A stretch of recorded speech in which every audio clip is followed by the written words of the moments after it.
Hey, good morning, everybody. Scott Luton here with Veteran Voices. Today's episode is a replay of an exceptional veterans panel that Greg White and I hosted on Veterans Day 2020. Stay tuned, and you're going to love this conversation. Welcome to Veteran Voices, a podcast dedicated to giving a voice to those that have served in our country's armed forces. On this series, which is part of the Supply Chain Now family of programming, we sit down with a wide variety of veterans and veteran advocates to gain their insights, perspective, and experiences. We'll talk with many individuals about their challenging transition from active duty to the private sector, and we'll discuss some of the most vital issues facing veterans today. Join us for this episode of Veteran Voices.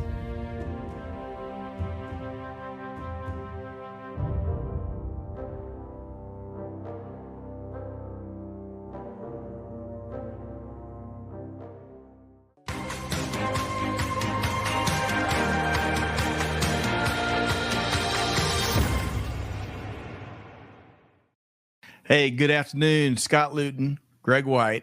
Greg, how cool is that intro? That is pretty cool.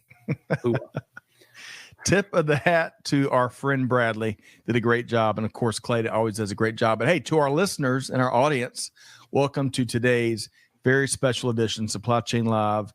And, you know, Greg, it's Veterans Day here in the United States, where we celebrate all the individuals that have worn the uniform. And we're really grateful for all of what they've done, all the service, all the sacrifice, and of course, all the folks that are currently wearing uniform, deployed here at home and abroad. So thank you to all on behalf of our Supply Chain Now team. We take that very seriously, and we're deeply, deeply grateful. Greg, your take. Yeah, absolutely. I mean, you know, you say it a lot, thank you for your service, but the truth is that service is not just the enlisted person, right? It's their family. You know, it's a real job, right? And it means it does mean life and death, and it is not a small undertaking. So it's hard to overstate our appreciation. Well put. And you know what? We've got a great special episode. We've got an outstanding veteran panel. That lively, folks, you might even say. Yeah, it was the liveliest pre-show we've had in quite some time. It was tough to get everybody on the same page, but I'm kidding. We had a blast and looking forward to sharing Mary, Kate, Matt, and Marina with our audience here today. But really quick, we got to pay the bills first, right? Yes, sir. All right. So let's share a couple of quick events with our audience here. We've been talking about this upcoming webinar. We've got a week from today, or a week from tomorrow, I should say, November 19th. All about IoT, right? Internet of Things. Greg, nothing new, but some of the applications that Bob Slevin with Open Text is going to share with us next week will undoubtedly be new, right? Yeah, I mean, you know, we just talked to somebody today about something I had not thought of as an IoT, but the way that robotics works in a fulfillment facility, and you know, and there are ways to monitor the performance of things in the field. How much your milk jug weighs in your refrigerator, and whether you should be alerted to buy more. I mean, all of those things, practical and advanced, are IoT. So it's relevant, big time. Agreed. All right. So we got a link to register for that in the show notes. Y'all check it out. We'd love to have you join us. And then from our friends at SAPIX, we've got the 2020 SAPIX virtual conference coming up. Achieve Perfect 2020 Supply Chain Vision. How about that, Greg? You can tell this is not just another webinar by the cool nature and all the colors on this graphic. I mean, it really says this is not just another webinar. I mean, other than literally saying it, the graphics really speak to that no more stodgy association. Agreed. Right. So I love how they've just owned that. They've just baked it into their hashtag. Because you know, a lot of virtual events have been accused of just being kind of a webinar on steroids. But here, our friend Jenny Froome and the SAPIX team will deliver it, and we are pleased to be a part of that. Yeah, definitely. All right. So I am so excited to get to our panel today and get their comments out and their point of view out to our audience. Let's say hello to a few folks really quick before we bring them on. Josue Ramos, the podcast star, is with us. Hello, Josue. Great to see you. I haven't got to see the episode, but I saw that. I haven't yet. Mervin is with us also via LinkedIn. Aaron Freed, who gave a great interview on our Veteran Voices episode. Right. Aaron, great to have you here on Veterans Day. Tina is tuned in via LinkedIn. You want me to give that name a shot? I'll give it a shot. Please. Malashevsky. Let's see how it goes. Very nice. Tina, rate it. I'm scale of 1 to 10. Give us how well did Greg do? Yeah. I'm glad you're playing that game and not me. Michelle is here. Allison Giddens. And hello, Michelle. Hope you and the family are doing well. Allison Giddens, live stream star, came on and wowed us all last week. And great to have you here as well. Allison. 2 quick messages for Allison. Thank you for the heads up on the pallets. And I have to confess, I went to Tacos del Chavo without you, but I thought about you while I was there. So. That's right. All right. So with no further ado, really excited about this panel. Let's bring on Mary Kate Soliva, Matt Brink, and Marina Rabinek. All right. Hey, everybody. How are we doing? Great. Glad to be here. Happy Veterans Day. Yeah, likewise. Happy Veterans Day. Thank you all for your service. And guys and gals, we had a wonderful time in the pre-show. I think it's going to spill right over into today's live stream. Absolutely.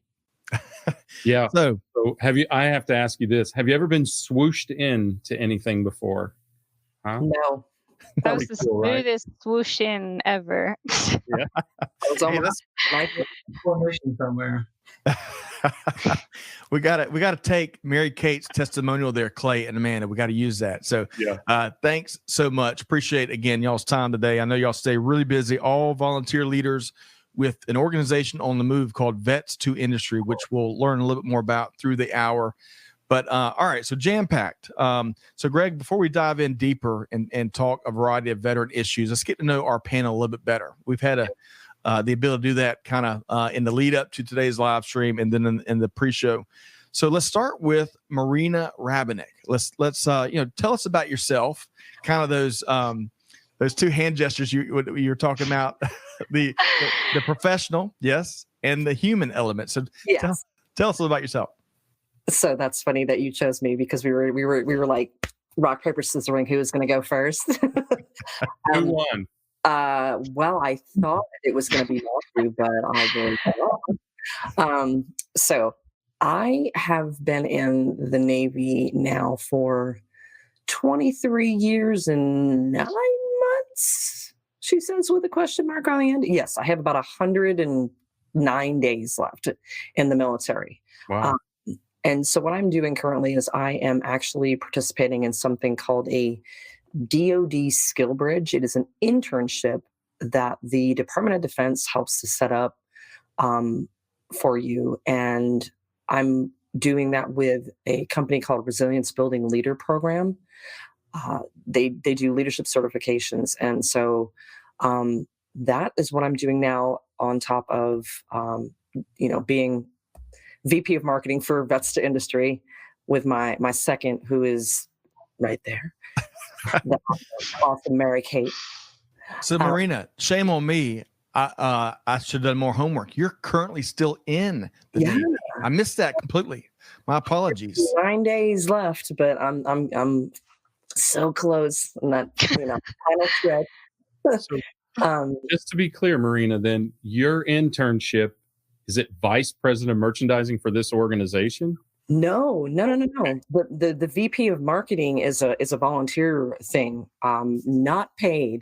Got it. Bruce says, but who's counting? Right. Bruce. I wanted to say that, but I thought I'd let somebody else take it. So, and thank you to who said thank you for my service. Oh, Mervin, thank you. I appreciate that. But yeah, the internship is, so originally I was going to be a PR specialist, but then they just asked me to do operations manager instead. And that internship I'm doing is like 6 months long. For the last 6 months, you can do 180 days up to, and mine, they asked me to do the whole 180 days. So stuff I like to do, we just adopted 2 new kittens. Love playing with them. What's their names? Luna and Aries. Okay, Luna and Aries. Don't go there, Scott Luton. So Where you're going. just so y'all know, Greg's got a cat named Shenanigans, and I always like to benchmark names. So, Marina, all right. So, the cat's names again were Luna, like the moon, and Aries, like the god of war. Love that. Well, gosh, between finishing out what an incredible year career with the U.S. Navy, volunteering your time with this incredible organization on the move that's doing so much for so many people, Vets2Industry, and now you're herding cats, literally. Literally. Man, where do you get time in the day? I have absolutely no idea. And honestly, I am not doing as much as our founder and CEO. Like, I don't know. I think he's like hashtag team no sleep, because the dude is like, see, they're both like, Brian Arrington is, he just went, look. Yeah, that guy. That guy with the little red tie on. Yes, he is hashtag team no sleep, because I swear he has 6 children, a wife, works a full-time job, and he is the founder and CEO, or I'm sorry, founder, president, CEO, all of that jazz of Vets2Industry. So we love Brian, extremely busy and excited about where y'all are headed and how many people you're helping. So, Marina, great to have you here. We look forward to picking your brain a little bit more here momentarily. Let's go right around, at least how y'all arranged on my screen. We'll drop down below Marina and Mary Kate Soliva. Mary Kate, tell us about yourself. Yes. Oh, hi. Yeah. I would say like a little bit of like a Brady Bunch, in something like this. But thank you for having me on the show, and want to wish everybody a happy, blessed Veterans Day. I was actually a Navy brat. My dad served 20 years in the U.S. Navy, so they traveled around quite a bit. But I ended up going Army, and so here I am. And I am just like Marina, I know, with my 2 Navy colleagues over here, but I actually have 283 days left, so I'm following closely behind Marina, chasing her to the finish line. But with that, I definitely recommend for those that are transitioning veterans to volunteer, because it's such a rewarding experience to be able to give back to the veteran community, and being part of Vets2Industry, being able to let veterans know about over 40,000 veteran organizations that are out there offering resources and services. And a lot of veterans I speak to can't even name 10 of them. So it's an incredible opportunity. I'm here in North Carolina, and I'm also a volunteer, part of my free time, a victim advocate for victims of human trafficking. So it's something I studied in graduate school, and I'm really passionate about. And it's just a great opportunity to give back to my local community. Love that, Mary Kate. And you, how long have you served? I'll have a total of 11 years when my clock ends. Wow. Thank you so much. And again, I agree. I echo what you said about volunteering, because it allows you to gain different skill sets kind of on the civilian side. It helps you build a network. And most importantly, it helps you give back. And we all win, right, when we're giving back or giving forward, as Greg has coined here. So one more thing, Mary Kate, on a human side, right, what's one thing that you love to do when you're not helping others and serving? I'm actually an old lady at heart. I love antiquing. So I love going to flea markets and antiquing. And my grandmother taught me how to knit. So the guys joke with me because they think my furniture is haunted. They come over to my house and they're like, did someone die in that chair? I don't want to sit in it. So I definitely love, any good antique shows around, I'll be there. So Mary Kate, you got to come to Monroe, Georgia, which is right around the corner from where we live. It's supposed to be the antique capital of the Southeast, or maybe the country. But come check it out. I think you would be able to spend a couple of days in antique heaven. Yeah. So that'd be fantastic. My dad had an old Pontiac, and so we used to ride around in the parades and waving the flags as a little kid out the 1942 Pontiac. So, he's the one that got me really into antiquing, and it's just something my family, we love to do together. Love North it. Carolina is what you would call a target-rich environment for. So the Army did me good. Yeah. Love it. Yeah. And Talk about multi-role, multitasking. Marina, you're in two places at once. I love that, Marina. And hello, Aaron. And Brian is also multitasking. So great to have you all. Indy, who I'm not sure exactly, we'll see if we can find a name there, but way to rep, hashtag Team Freedom Beard. Love that there, Indy. Okay. So Mary Kate, again, appreciate all of your service. Appreciate you sharing a little bit about yourself. And Matt, as we wrap up, kind of get to know our panel a little bit better, tell us about yourself. Well, first off, Scott and Greg, thank you for the opportunity to come and join this incredible team. I work with both of these two amazing ladies in the industry space, and also support the Resiliency Building Leadership Program as well as a resiliency coach, and also supporting all of our different veteran organizations as much as I can in my off time. But as Vice President of Organizational Development, I'm trying to build processes to even support V2I, Find and Voice.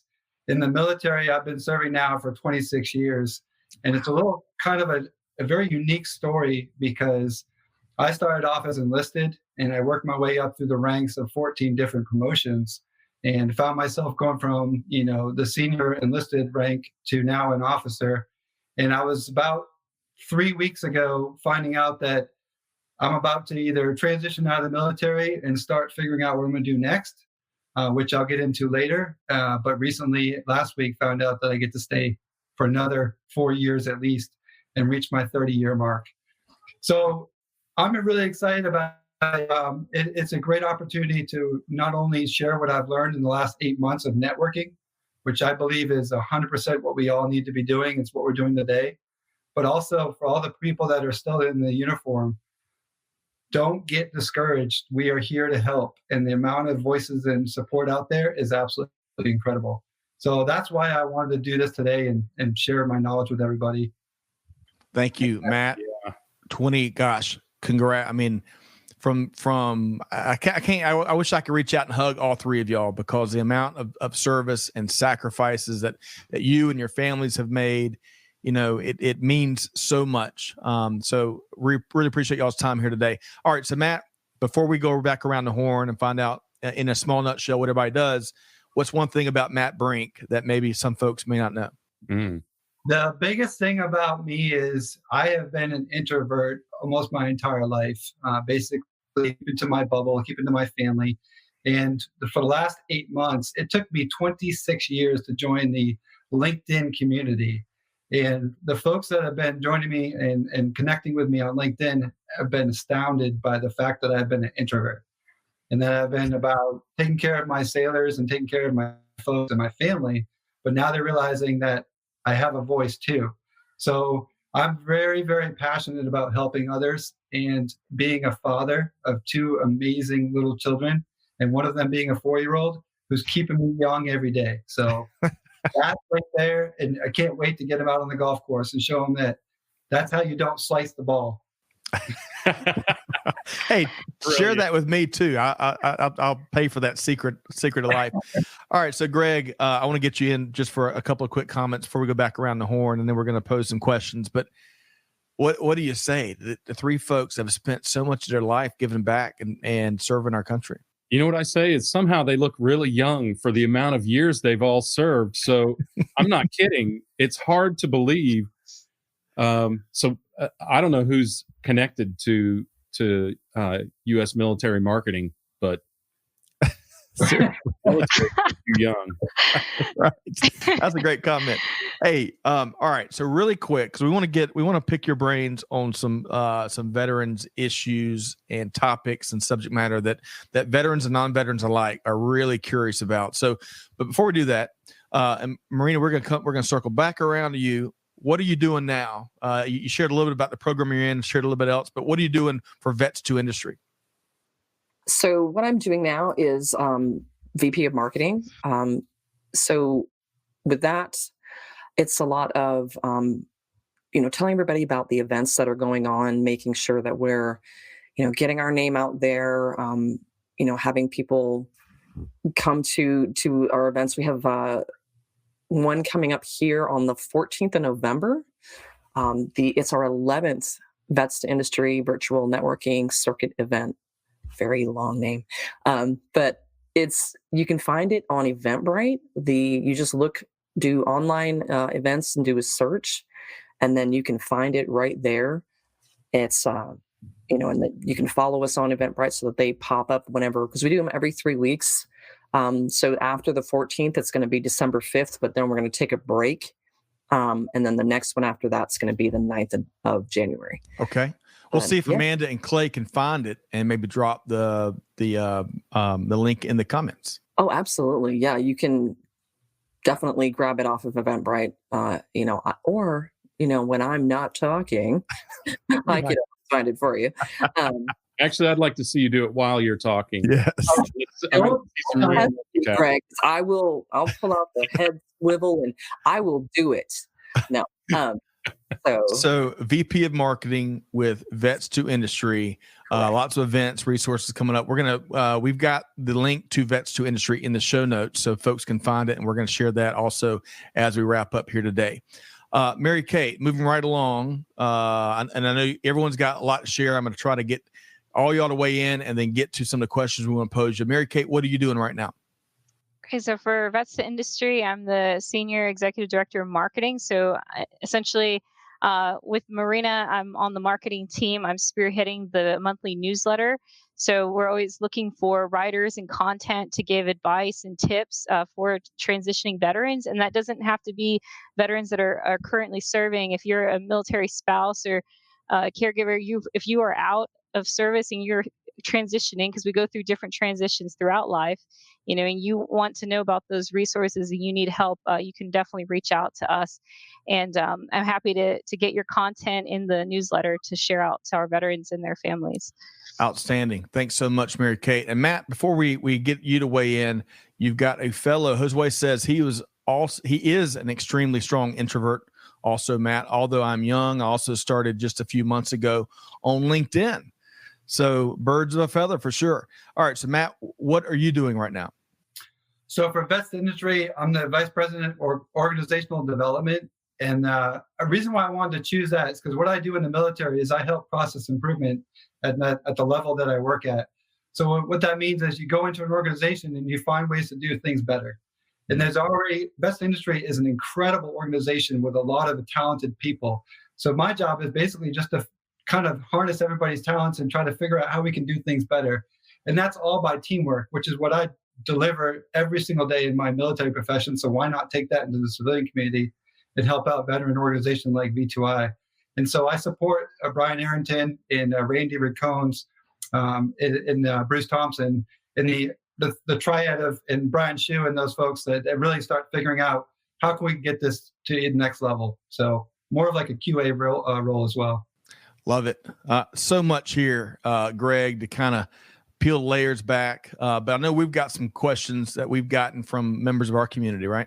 Yeah. And I think, what I think is so impressive is that you all are taking the initiative from the inside. We have heard, as you know, we do this Veteran Voices things pretty frequently, and we have heard so much confusion from veterans getting ready to transition. And I think this as a consolidation point is a fantastic service to those who have served us. And it allows, I think, for, kind of a clearinghouse to say, hey, if this is where you're headed, these are the outfits that can help you. So I really applaud what you guys are doing from the military standpoint, but I think it's valuable for, and because this is what we've also heard enunciated pretty clearly, is how can industry get involved with vets? How can they, any tips or insights that you have for people who are interested in hiring or selecting or nurturing vets as they do transition out of the military into industry? I think the first thing most people should do is go to the SHRM Foundation website. There is a wonderful training that they have, and you can probably see it up there on my wall back there. One of those. It's Veterans at Work by the SHRM Foundation. And anybody who is a non-veteran, aka what we like to call a civilian, right? anybody that's that hasn't served, it's a great way to learn about veterans, how to make veteran employee resource groups. If you're at a company, it doesn't matter, small, medium, large size company, because what I have found as I'm getting closer and closer to the end of my time is that I was scared that I wasn't going to be able to stay connected and have that camaraderie. That is what I found with Vets2Industry, and I'm gonna start crying. That is what I found with Vets2Industry is a family. Like, I feel like I belong. I can be my silly self, and I don't have to put that military mask on that a lot of people see from us. That are not in, you know what I mean? That tough face. And I don't have to do that anymore. And it makes me glad that I don't have to do that anymore. But that's a great place to start. And then going to the website, now let me tell you the reason why this website is great. The Vets2Industry website is because there are 45,000 veteran service organizations.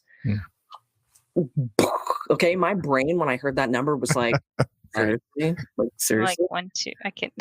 Yeah, like, how many? I can't use that many in my entire life. Like, what are you talking about, 45,000? And so when I got on LinkedIn, I just started trying to find out, what are the ones that everybody talks about. And V2I was one of them. American Corporate Partners, which is a mentor. You get a year-long mentor of somebody that's in a Fortune 500 up to Fortune 100, person that's going to be your mentor for an entire year. You've got Veterati. Oh gosh, how many? I love that name. Yeah, Veterati is awesome. Daniel, Diana, Rao, or thebomb.com. Like, love them. I'm trying to think. I mean, y'all can help me out.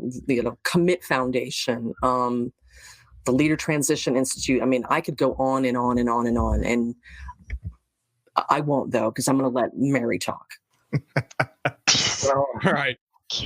Yeah, thank you. I mean, we have recognized both the struggles of vets getting through transition, even knowing where to go. I understand there's some big 400-page program that everybody gets, and I shall not reveal names, but I know that most of them don't read. But so there is, but there's also the same sort of seeking, if you will, lack of direction, I think, on the corporate side. So how do you think companies can help, Mary? I think companies can help just by listening and just being out there. I see a lot of recruiters and hiring managers on LinkedIn. I mean, that's a platform that we're on. We're also on Facebook and Instagram and YouTube. So that if you connect with these veteran service organizations, you're opening that door of opportunity to access a plethora of talent, not just from the veteran community, but also military spouses, which offer an enormous amount of experience from all over the world and many different backgrounds. And so that's why I love us, Brian, coming up with Vets2Industry's networking events, because they happen every 3 weeks, so they're consistent. We open up the doors for companies from different industries to come to attend from 2 to 7 p.m. Eastern time, and you have a face-to-face and it's not like the very formal, rigid setting, and where you walk in maybe to a job fair on base where you're really nervous because there's a lot of rank around. But being able to do this, especially at a time with COVID-19 happening, that something's available virtually, that you feel connected, so you're not alone.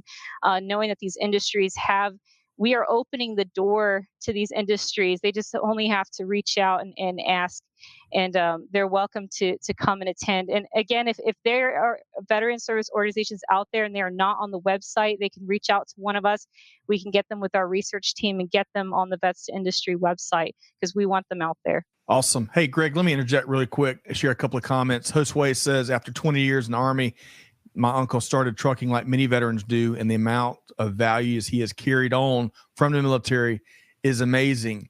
Keith says, hey, Marina, you can do it. Myself, being an M1 tank commander and platoon leader, I had to not only talk to my tank crew, but also make sure my driver was driving correctly, shooting the targets, coordinate my tank platoon, and keep my boss, company CO, updated simultaneously. I think you were talking about your multitasking there. Yeah.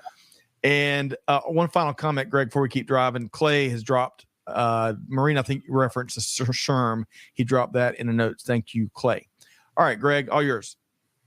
Well, I mean, I guess, Matt, I'd like to shift the question just slightly since, one of the things that I think would be important for folks in industry to understand is what do you see them communicating to you all about the difficulties? Because I'll just tell you that what I see is a lot of empathy for veterans, but not a lot of understanding in how to deal with them, or, as Mary and Marina have both said, you guys are used to getting your ass kicked for having your shoes tied wrong. And that just doesn't exist in the industry, So, and I don't think a lot of people understand why all the rigidity, why all the formality and all that sort of thing when you come into industry, and a bunch of other things. But give us some idea of some of the challenges that you hear enunciated, or that you help companies and professionals in industry who want to help them overcome.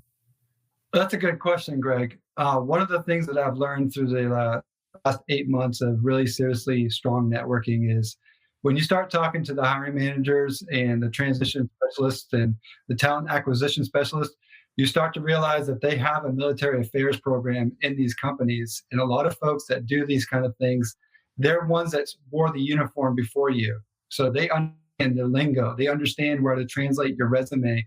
So you're not talking in the lingo that's Army or Navy or Marine Corps, Air Force or Coast Guard. It is a leadership, your abilities, your sets, your skills, and your deliverables that you can help add value to that company. So when the two mirror up, it's not about the rank that they held in the military, because that's great for what you did in the military. But what I've really learned is it doesn't matter if I have 26 years in the military. I can't just join an organization and say, well, I've led 100 people in this organization and done great things and had all these great successes. What am I going to do joining this group? So one of the things that Marina and Mary Kate and myself are all in is a transition assistance program called 4Block. And 4Block is really helps you understand the value that you need to learn about yourself, not only your elevator pitch, but also your ability to say, this is what value I add to your organization. So we get lost in translation quite a bit in the military of, I'm really good at this specific job and I can do it anywhere because I'm a leader. But when you join the civilian sector, it's not about just being a leader. It's about what kind of skills and trade values can you add to my organization to make me better. So another name drop is Canderful. When you start doing the interview process, you can actually get a hold of Canderful and start setting up online interviews where you can figure out how to translate those skills. So there's a lot of organizations out there that honestly I just did not know about. And when I was doing my job seeking, I was looking at Northrop Grumman and Amazon and Lockheed Martin. And it's amazing when you go on LinkedIn how many people want to help you. And you have to ask. Very true. And when you go in there with the genuinity of, I'm asking to join your network just to learn and get some interviews processes and things like that, it's amazing how many people want to help you out. So, folks like Sam and Ray Domingo of Amazon and Lockheed Martin, both of them, they do things like this all the time on their own. And if folks like that are out there, but you don't know unless you ask. So that's what. LinkedIn Mill City. Yeah, I think that's, one of the things that you said that's really important there is that kind of translation is not it's not what you did necessarily, it's what you learned or what you took away from it, right? Because I think this is not on the vets, by the way, but not being a veteran myself. I think it's really hard for those of us who've never been in military, even if you've been in a military family, you've never been on that side of the wall, right? So I think it's really difficult for people to go, okay, let 100 people, taught them how to whatever, right? Throw grenades, whatever it is, right? How do I translate that into my organization? And I think the veteran has to, and these organizations that help with that are so valuable in helping to create that translation, because most people who are lifelong civilians, those of us who've served as lifelong civilians, we don't get how to translate that. And even though, as you said, Matt, there's a lot of empathy and understanding and desire to help out there, the language barrier is substantial. Right? Good point. Good point. And I want to pull out along these lines. Keith says, excellent point, Matt. The hardest thing for a vet is to know how to translate your military skills to a civilian skill that will help the company you're applying to overcome some sort of challenge they are facing. So good point there. All right. So much good stuff here, Greg. Spoon-fed, right? The amateur, they need to be spoon-fed. So I think, as a vet, don't be afraid to say, this is what these are the skills that I have. And of course, study up on any company that you talk to say, if this area is a problem for you, I can help you with that. And there was one that I just thought about that we forgot to mention because Greg, you made a great point about, there's all these different companies, or not companies, but nonprofits that can help with the resume. At Hire Heroes USA, actually, both Matt and I have the same guy for our resumes. Yeah, so. How's Clay so? And still serving veterans too. Still serving veterans helps me. I don't know, Clay. How are you doing? Clay's got a drone army that's all tuned in and is helping us out with the live stream here today. So he's on it. Chat here, and Marina she's prompting him. That's how. So there's our heroes and hiring our heroes. There's hire heroes and there's hiring our heroes. Yes. And hiring our heroes is the resume support team that really, I had so many people reach out and say, well, I don't know how to do a resume. And I was working with Marina. That was one of the things that was driving her crazy, was the resume piece. And we were helping each other back and forth. And it was like, wow, you have the same person I do. Amazing. And they do it for free. Wait, I think you got it backwards. Did you say hiring our heroes? Hiring our heroes is the fellowships. Hire Heroes USA is the resume. Yeah.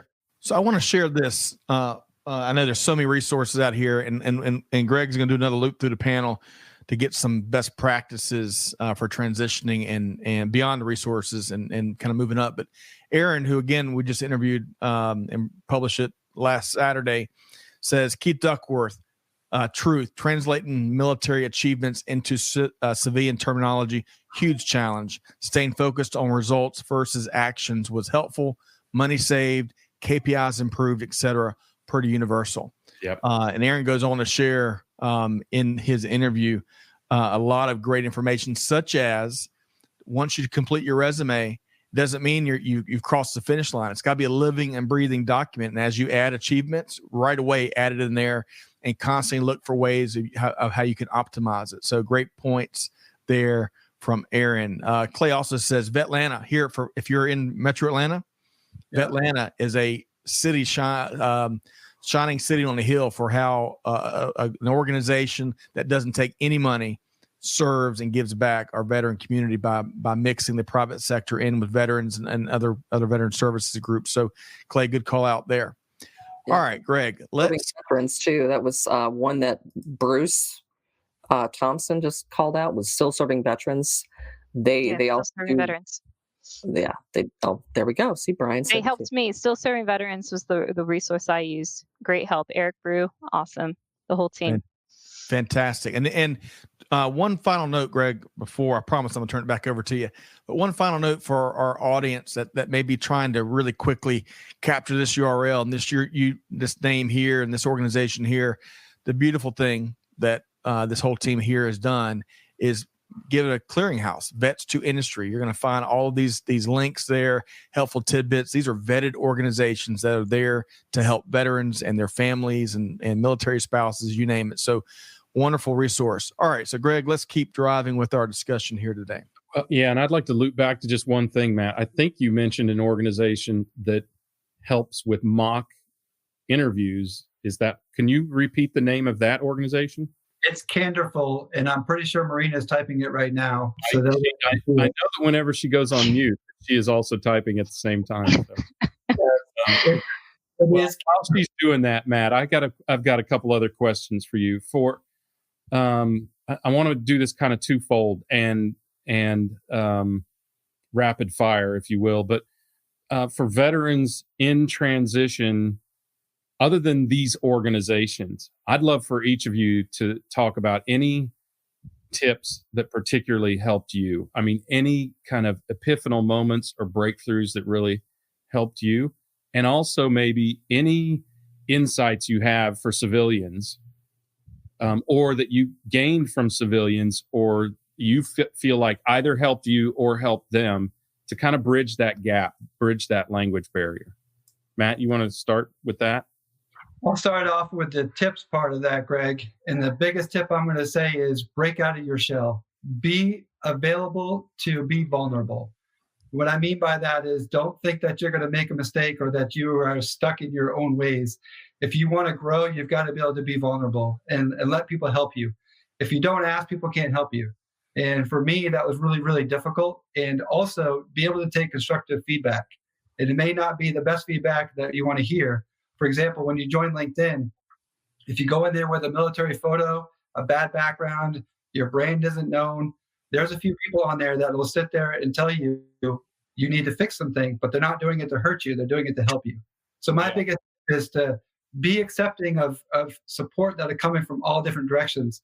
But unless you network and start asking for help, it's going to be a really difficult road, I promise. And then for your other piece, I would say that if you can translate those skills in the civilian community, and you started with the statement earlier, do your research of the company. Once you do that, you look at their website, and if they're a military-friendly website, or even if they're not, if you just find out what the job rec is looking for, what their culture is, what kind of values, benefits, and programs things do they give back to the community, those kind of things. Look at your values. And Brian Arrington does a nice teach on this about understanding your 5 values. If those are compromisable, then it's not the company for you. So that would be my biggest advice. I want to add just one thing before I ask Mary Kate. You're going to fail a lot, right? The best batters in baseball fail 70% of the time. And it's not because you're a veteran, by the way, that you're failing. Most people don't get so much, and this irritates Scott to no end. Most people, civilians included, don't get even the courtesy of a reply to their application for a job. So that is no reflection on you. That is more a reflection on the process. And that's, that's one thing that I think helps, because it's easy to feel like it's something about you, and particularly when you're going through such a dramatic transition from military to civilian industry. I can assure you it's not about you. The system is really screwed up. Okay, that said, Mary Kate, anything that jumps out at you? I mean, was there any? It sounds like you might have had some really strong experiences with some organizations that maybe helped you have some breakthroughs, or you've seen others have breakthroughs, or anything that you'd like to share with the civilian community as regards veterans. Absolutely. I think part of, for the veterans, really, is that networking piece is so important. I mean, you'll bash your brains out trying to get the resume right, and I do think that it's important to have a civilian who's never spent a day in the military to look at it, because they'll be able to see whether everything's been translated correctly. If they can understand it, then you've done your part. But then that doesn't land you the job, and the networking piece is so important. And I will say to not close that door of opportunity just because the person you're speaking with isn't in the industry you're interested in. And I'd say that I made that mistake when I was first decided I was going to transition out of the U.S. Army, and I was speaking to people from human resources, and I was like, I don't think I would want to do human resources, but it turns out that they knew somebody who knew somebody in an industry that I potentially interested in. So I would say to not close off that relationship with people, just keep connecting and exploring those doors of opportunity. And I think also with having a clearance, I know we talk about OPSEC and having that, operational security, keep all that information close. I know I have colleagues that I still serve with in uniform who wouldn't even be on a podcast. You wouldn't catch them on a podcast like this because they're more like, I don't want you to know what I look like or my name or anything that I do. But it's so important, like Matt was saying, Marina's saying, to really put yourself out there, because when people can tell when you're being fake, be your genuine, authentic self. That's why I love Vets2Industry so much. We don't discriminate against people. If you, even regardless of what type of, whether you had an honorable discharge or not, if you're a veteran, we will help you find a way. So I think that's just something important to keep in mind, that to just be your true self. That is fantastic advice. I mean, it's too hard to be somebody else. Eventually you run out of gas doing that. So you have to be your real self. Yes. Especially like in the about section on your, your LinkedIn profile, there's so many cookie cutter words that we like to say, project management for umpteen amount of years, but try to or throw your rank in there, your clearance, but the clearance and the rank alone aren't going to get you the job. And it's really important to just, I love, Scott, that in the beginning, you even caught me because I didn't say anything about what I like to do in my free time. And you had to ask it because I'm not used to just talking about the real Mary Kate behind the scenes. But that's, when we do that, that's something people remember about you in that initial introduction at any job fair or networking event. Yeah, well said. Definitely well said. Also, don't feel the need to earn the job that you get. In a way, I don't know how much you hear this in the military, but a lot of people will say, it's not what you know, it's who you know. That is 180 degrees incorrect. To go to Matt's point, it's not what you know or who you know, it's who knows you. Who will put their faith in you, the real you, yep. And who will take a risk on you. So that to emphasize the networking point that you've all spoken to, get people to know you, not get to know people. Of course, you'll get to know them, but get them to know you, because people, it's a risk hiring anyone. Right. Yes. And if you know somebody, you are going to prefer to hire them. Also, if you have a huge advocate, lean on them big time. Don't earn your first job. Get it the old fashioned way. Have your parents or a good friend get it for you. It's funny that you say that, because we all hear the thing of 20% of the jobs that are on LinkedIn, Glassdoor, et cetera, are being shown. Like the other 80% are staying internal. So for you to have a sponsor, which is basically somebody that you've networked with that knows you professionally and personally, to be the one to say, I think you should look at Matt or look at Mary because they are amazing. And here, I'm going to walk you past the recruiter straight to the hiring manager, plop the resume on the desk and be like, this is the person that you want. And that's really what we're trying to do when we do these networking events. We want people to meet recruiters. I mean, we have big names that come to our stuff, like no joke, FEMA, Facebook. Matt was talking about Ray and Samantha Domingo. That's Amazon and Lockheed Martin. Mm-hmm. We got big companies that are coming, Broadleaf Inc. I mean, so many different ones that are coming, and they're like, please, we're looking for people. We can help you. And I think, when you were asking about what veterans in transition can do, start early.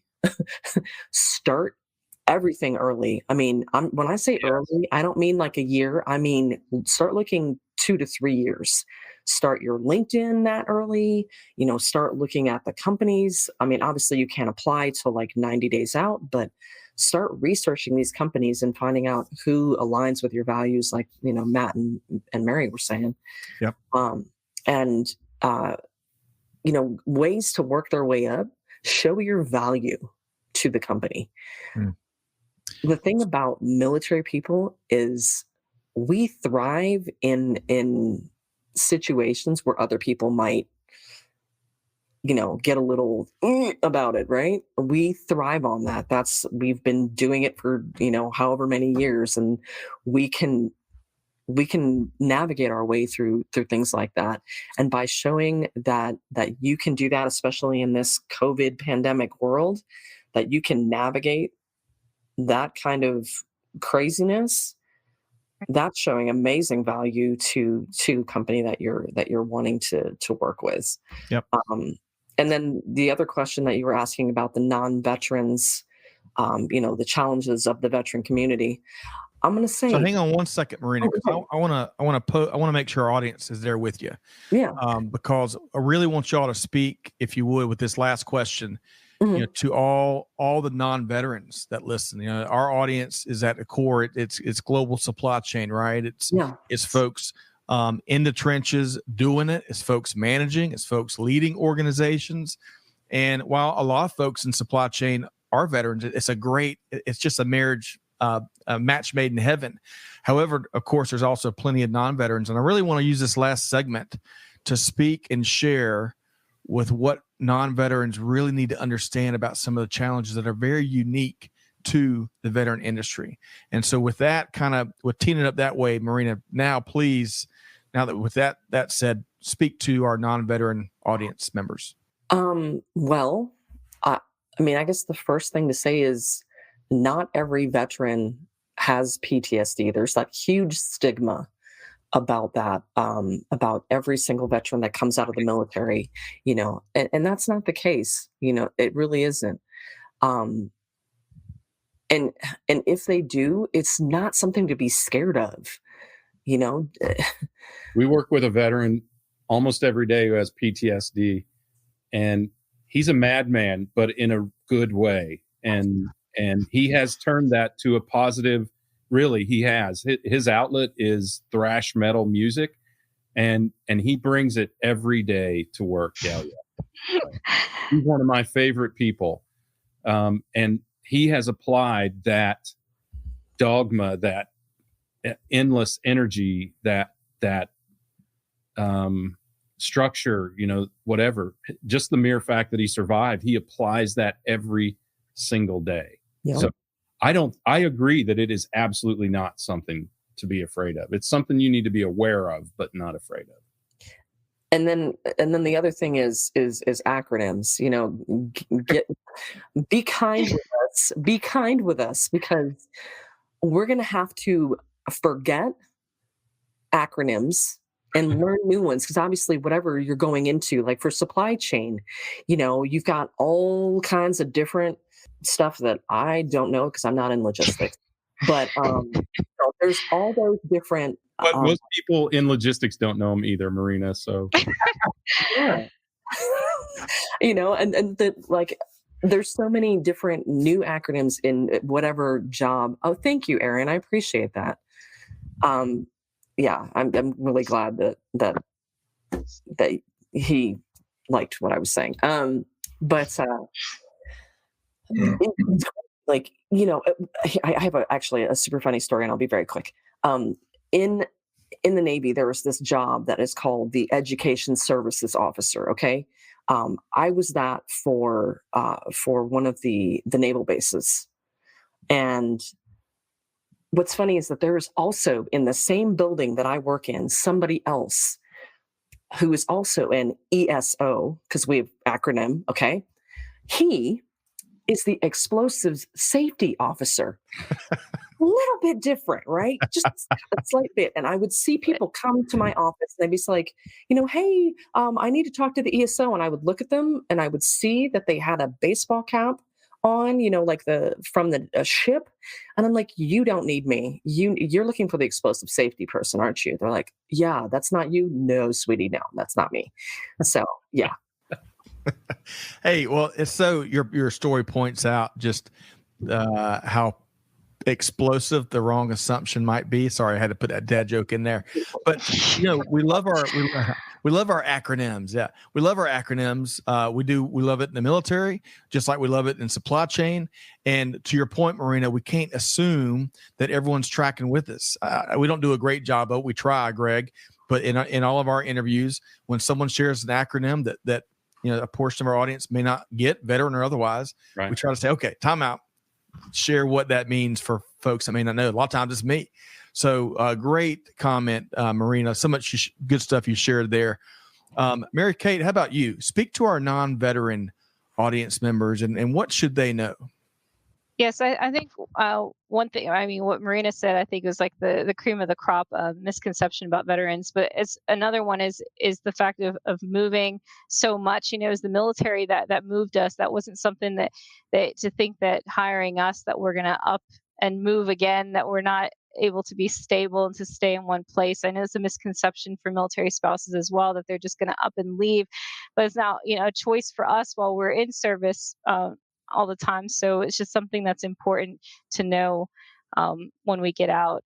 And we do bring a lot to the table. And it is that process is a huge transition for us. So that patience factor to be patients for us, we want to be able to, we have so much to offer any industry and to just give us a chance.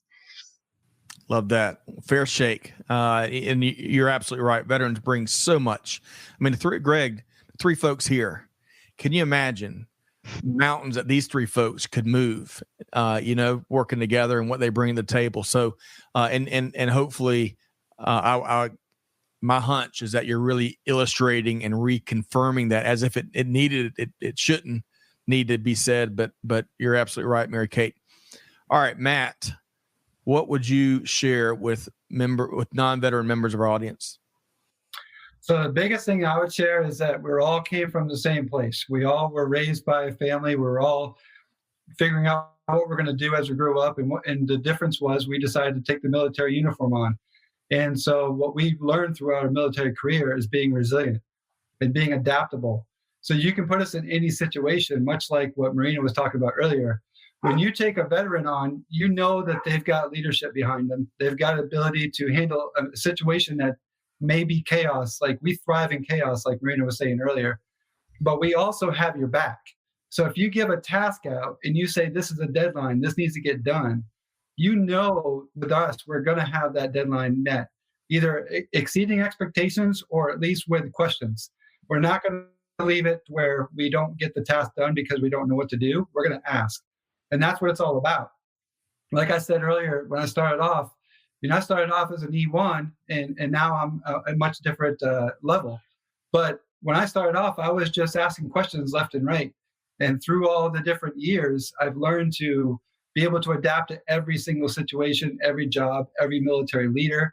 And additionally, before I joined the military, I was in services. So basically restaurant management and things like that. Still got to work for people.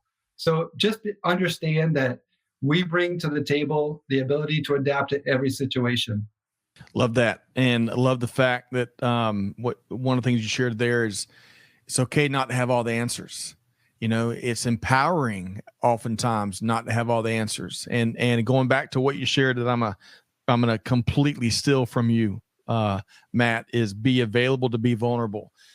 All right. So Greg, I want to circle back to you. Gosh, Marina and Mary Kate and Matt, I hope we can, and we're going to try our best to shout what they're sharing here on our mountaintops that we've got control of, because more our veterans need to hear what they've shared here today. Our non-veteran members of the community need to hear what they've shared here today. And before I get you to weigh in, Greg, I want to issue a challenge.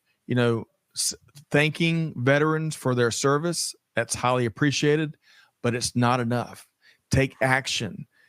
Connect veterans with their network. Bring them into the hiring manager's office. Take action to give them what they need, especially folks as they're transitioning into the private sector. So take action, because words are not enough. Greg, what are some of the cool things that you really appreciated what our panel here has shared? Well, one of the things that I think it is important for civilians to understand is that what the most important thing to recognize when you are dealing with hiring, engaging with a veteran, is that you are speaking to a person who makes life and death decisions instantaneously with insufficient information. Yep. And nothing other than healthcare that we do in the civilian sector is life and death. So imagine how powerful that skill can be in your business. It's one of the things, Scott, that we've been saying for years is makes veterans such a great fit for supply chain. You have to make instantaneous decisions with insufficient information with major consequences. So I think you have to acknowledge that is the number one skill, especially in today's business world. As today's business world changes every day, right? That adaptability, and it's weird. I know it's weird to think military and adaptability, but that situational adaptability is so valuable in business.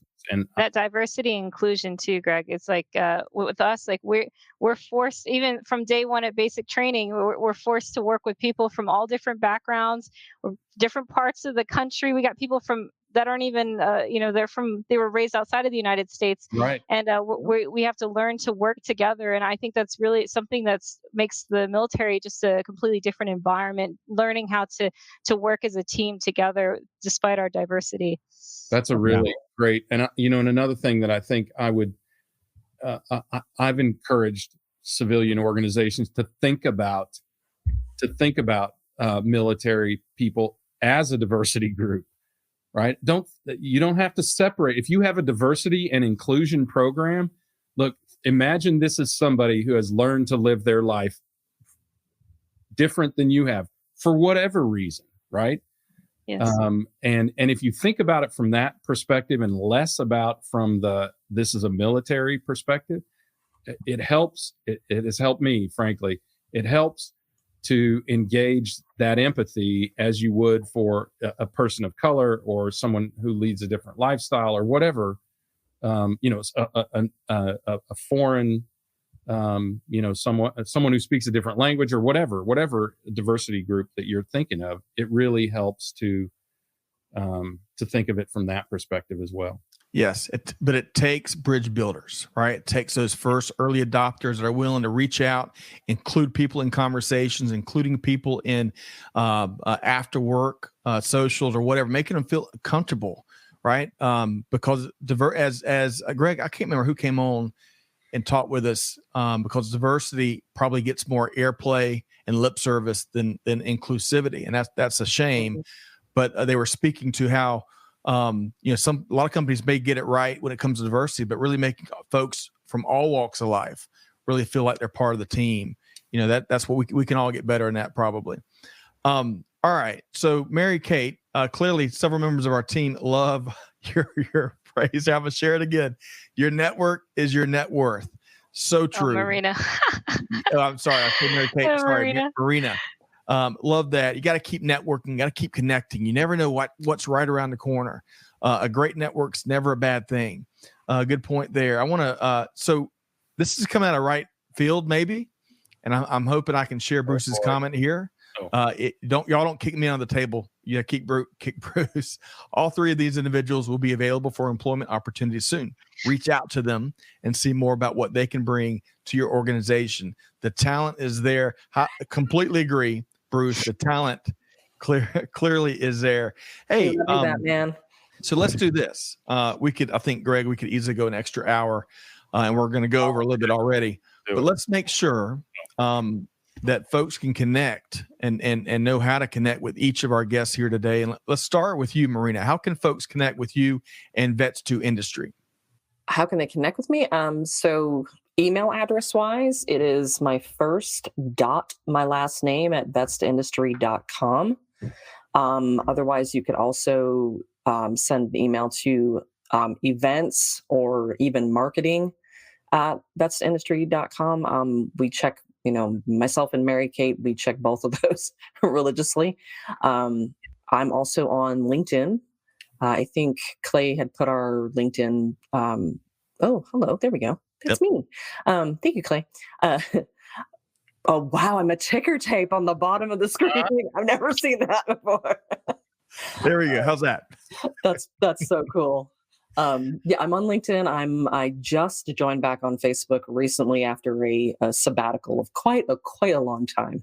I'm on Instagram as well, but the big place to find me is LinkedIn or the email. Great. Awesome. And we've got we've got each of your LinkedIn profiles in the show notes. One click's what we're after. Matt, same question to you, and we'll circle back to Vets2Industry, but how can folks connect with you? So I would say the same exact thing, but without sounding like a parrot, but it is also my first name dot last name at vets2industry.com. I'm also on LinkedIn. And I just ask for when people do connect with, send a little message of how we met. What are some of the things you're looking to try to get from me? How can I help you? Allow me to be able to find a way to help you. And Clay, you can actually make that Matthew.Brink. That is my full name. I go by Matt, and when I connect with you, I'm actually trying to be more genuine, and we go by my Matt name. So perfect. Thank you so much. But honestly, I'm very big about being genuine. I say it all the time, and the folks that do connect with me, I'm so happy to help out anybody who needs it. And if I don't know the answers, I know who to talk to find it. So that's how we can connect with each other. Let's start it up with that way.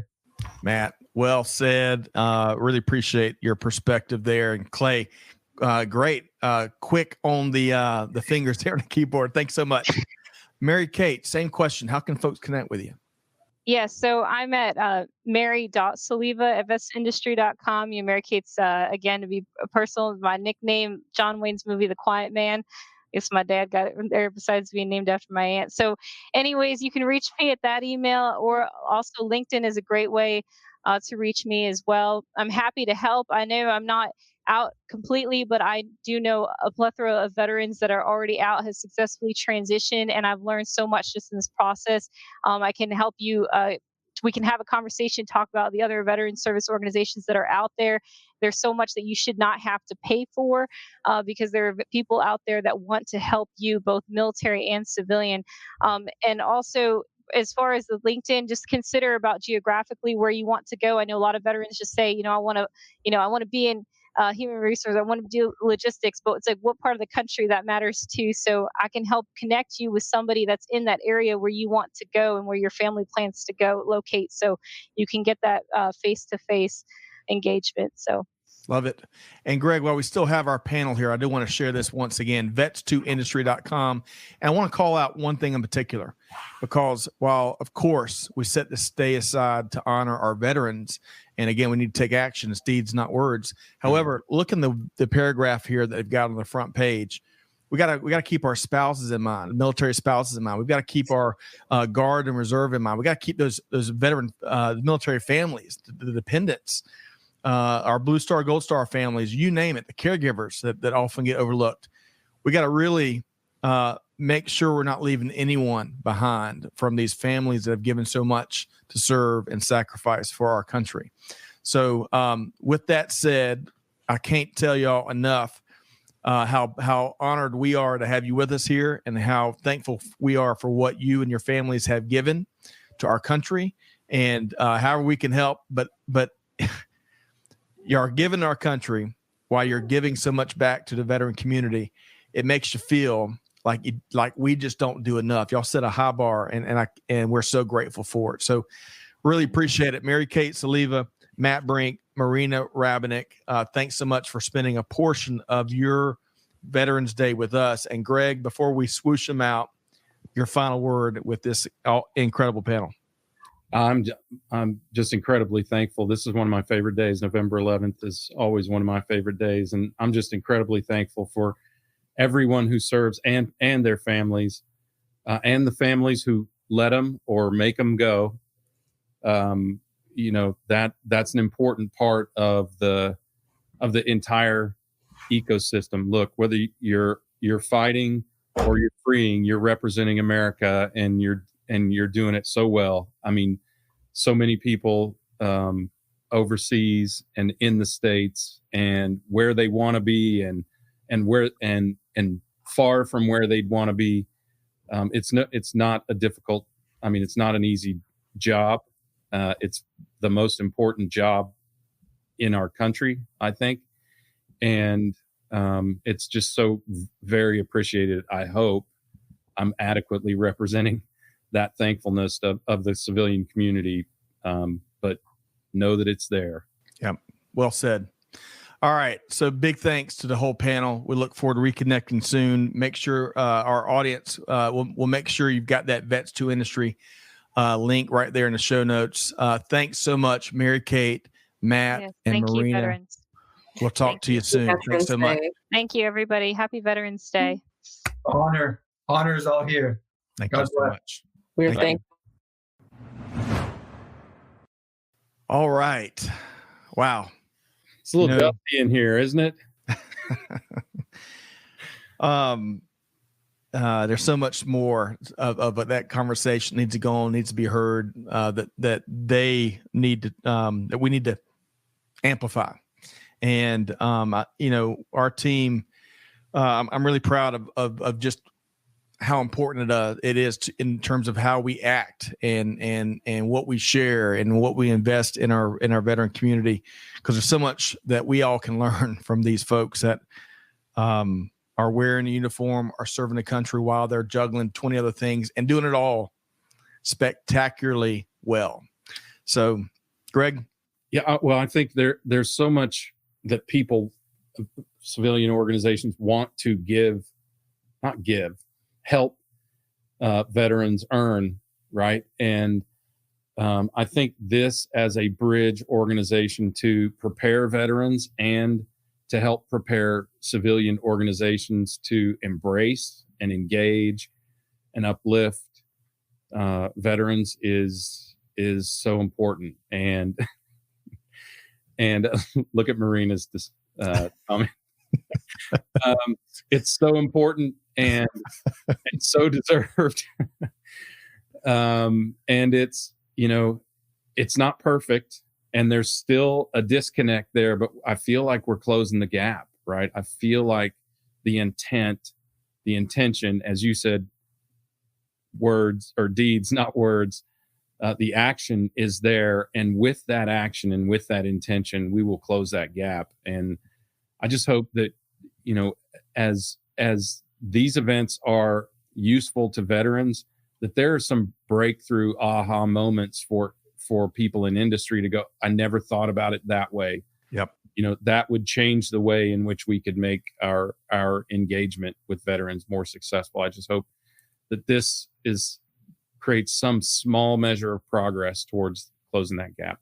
Yes. And we got to keep fighting. You can't, we have been, as we all know, been in war and been men and women in combat for, way too long. And we can't revert back to reality world TV. And we got to keep these veterans and these military members and their families front and center.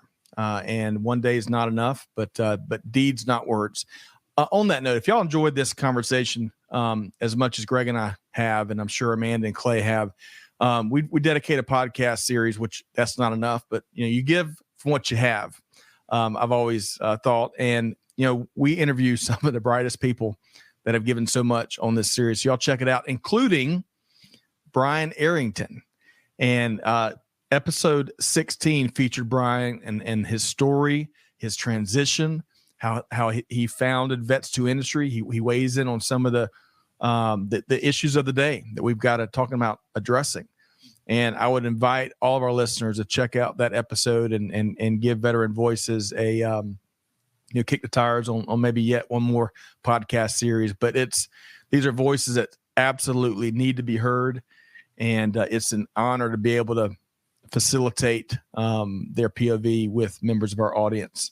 And then one final note, Greg, beyond vets2industry.com, which we've got the URL in the show notes. Of course, we like to think we're the clearinghouse for all things supply chain. Vets2Industry is an outstanding be all for veterans and resources, and they do a great job vetting and sharing that information. Well, we kind of do that on the global supply chain side, and we're really as adamant as we are and as proud as we are of helping to amplify the veteran voices out there.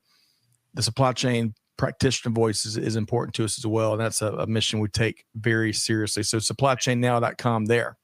All right, Greg, outstanding conversation. And there's so much that I want to capture and bullet point. Sorry. If Go we're ahead. looking for insights as to the potential that exists in military veterans, those were 3 outstanding representatives, right? We have the honor of meeting so many, Brian and Aaron and Keith and so many others that we have talked with on Veteran Voices and elsewhere. But I think the more of this kind of exposure, the better. Agreed. Now you can close. Okay. Well, hey, big thanks to our guests, Mary Kate, Matt, and Marina. Really thankful for all they do. Big thanks to our audience. I know that we couldn't quite get to as much. We had so much to share on this live stream in particular. Yep. We couldn't get to everyone's comments, but we appreciate everybody tuning in and all the great comments and some of the questions there.